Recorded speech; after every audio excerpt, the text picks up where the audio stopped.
আমাকে যেদিন সরকারের বিশেষ বিভাগ গ্রেফতার করেছিল, আমি 10টা থেকে বুঝতে পারছিলাম যে আমি আজকে ইনশাল্লাহ গ্রেফতার হব। কিন্তু আমাকে তো গ্রেফতার করেছে রাত্রে 1:45টার সময়।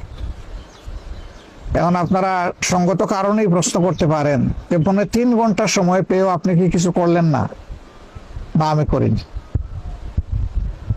আপনাদের স্মরণ থাকার কথা, 10 তারিখ ডিসেম্বর মাসের আমরা যুগপৎ কর্মসূচি ঘোষণা করেছিলাম একটা ভার্চুয়াল কনফারেন্সের মাধ্যমে। এরপর থেকেই তারা আমার প্রতি আন্তরিক হয় এবং আমাকে তাদের জালের ভিতরে ঢুকায়। 2 রাত পাহারা দেওয়ার পরে 3য় রাতে তারা আমাকে গ্রেফতার করে। তারা যখন বাসায় গেল, গিয়ে বেল চাপলো, তখন আমি দরজা খুলে দিলাম। সালাম করে দেখার পরে বললাম যে বিনা দাওয়াতে বিপুল সংখ্যক মেহমান চলে আসছে। আমি বললাম যে এত মেহমান তো ধারণ করার ক্ষমতায় বাসার নেই, আপনারা কয়েকজন ভিতরে বসেন আর বাকিরা মেহরবানি করে রাস্তায় চলে যান, বিল্ডিং এর ভিতরে থাকবেন না। আলহামদুলিল্লাহ তারা আমার অনুরোধ রক্ষা করেছিল এবং বাসার ভিতরে কয়েকজন এসে সিনিয়র যারা, বাকিরা রাস্তায় চলে গেছিল। আমি তাদেরকে জিজ্ঞেস করলাম যে আমি তো প্রস্তুত, আমার ব্যাগও প্রস্তুত আছে। এখন দুটো হতে পারে, একটা হলো যে এখনই আমি রওনা, আর একটা হলো 10 মিনিট সময় আমাকে দিবেন একটু। বললো আপনি নামাজ পড়বেন? বলে হ্যাঁ, আমি 2 রাকাত নামাজ পড়ব। বললো ঠিক আছে, আপনি শান্তিতে নামাজ পড়েন, আমরা আছি। তো নামাজ পড়ে আসার পরে বললো যে আপনি প্রস্তুত হলেন কিভাবে? আমি বললাম না, আজকে না, আমরা তো 365 দিনই প্রস্তুত থাকি, অসুবিধা নেই। আল্লাহর শুকরিয়া যে এখান থেকেই তাদের সাথে আমাদের কথাবার্তা শুরু হয় এবং বের হয়ে আসা পর্যন্ত তো তাদের মধ্যেই আমাদেরকে থাকতে হয়েছে।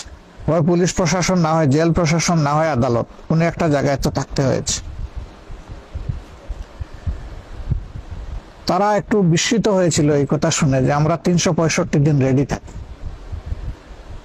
তো বললো যে কেন আপনারা 365 দিন রেডি থাকেন?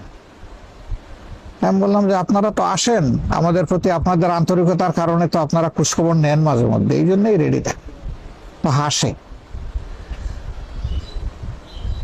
3.25 ঘন্টা সময় পেয়ে আমি সরিনি কেন, বা সরার চেষ্টা করিনি কেন?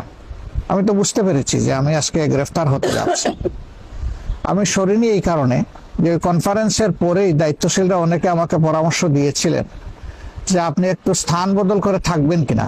আমি বলছি না, আমি না, তবে আমার পাশে ডাইনে বাবু যারা ছিলেন তাদের সতর্ক হওয়া উচিত এবং তাদের স্থান বদল করে থাকাটাই উচিত।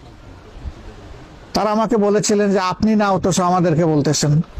আমি বললাম যে আমি সরে গেলে জামাতে ইসলামী পালিয়ে যাওয়ার সামিল, আমি পালিয়ে যাব না। কিসমতে যেটা আছে সেটি হবে, যেটা নাই সেটা কেউ গোটাতে পারবে না ইনশাল্লাহ। কিন্তু আপনারা সরে গেলে সেটা হবে না, সেটা কৌশলগত কারণে এরকম সরতেই পারি আমরা। আলহামদুলিল্লাহ আমি যখন মুক্তি পেয়ে আসলাম, তখন গেটে যে দারোয়ান, সে আমাকে নিয়ে যাওয়ার সময় কান্নাকাটি করছিল। তা আমি ওর মাথায় হাত বুলিয়ে সান্ত্বনা দিয়ে বললাম যে তুমি তো কান্নাকাটি করো না, আমি আমার ফার্স্ট হাউস থেকে সেকেন্ড হাউসে যাচ্ছি, এটা তোমার চিন্তার কোনো কারণ নাই। ফিরে আসার পরে বলে স্যার আমি কত বড় অপরাধ করলাম, আমি তো টের পাইছি, ওরা তো 9:30 থেকে এইভাবে এখানে যাওয়া আসা করছে, আমরা সন্দেহ করছিলাম এবং আমরা আপনার ব্যাপারেই সন্দেহ করছিলাম যে হয়তো আপনাকেই নিয়ে যাবে আজকে। কেন আমি যে আপনাকে একটু সতর্ক করলাম না? আমি বললাম যে তুমি সতর্ক করলেও তো বাবা আমি সরতাম না। পরে আর কোনো ব্যাখ্যা দেই নাই যে কেন সরতাম না। তো আলহামদুলিল্লাহ আল্লাহ রাব্বুল আলামিন আমাদেরকে আজীবন যেন এই প্রশান্তি বা তসল্লির নিয়ামত দিয়ে রাখেন। আমরা উদ্বিগ্ন হয়ে কিছু বাড়াইতেও পারবো না, কিছু কমাইতেও পারবো না, বরঞ্চ নিজের উপরে একটু জুলুম করবো, এর বেশি কিছু হবে না।